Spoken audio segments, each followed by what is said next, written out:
I'm Steve Pugh, Ibstock PLC. My role is to develop new products for the construction industry. Ibstock PLC, a leading manufacturer in clay and concrete products.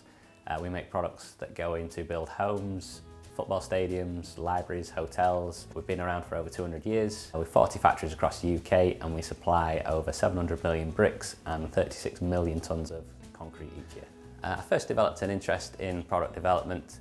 After learning a little bit about concrete and mix designs, you discover that actually a mix design is almost like a puzzle. When certain products that go into that mix design are either unavailable or become more expensive, you have to try and rearrange that puzzle to still achieve the same level of performance but incorporate a new material. So like I say, it could be a cheaper material or it could be a waste material from another industry, which can then make your product more sustainable and more environmentally friendly. So after secondary school and college, I decided that furthering my education at university wasn't the right path for me, so I got a job.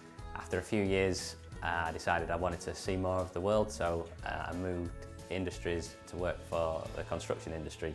That allowed me to travel from site to site, sampling and testing different products and different materials, and it also gave me the opportunity to learn whilst I was working.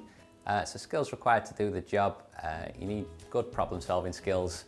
So when raw materials become unavailable or when you're looking to incorporate a new material or a waste or recycled material into your product, you need a good eye for detail, so looking out for trends in data or any slight anomalies which in a lab could then become a bigger problem at a plant. You also need good communication skills, so when you're taking these trials from a lab environment to a live plant environment, you need to make sure everybody knows their role in the trial to make sure they're a success.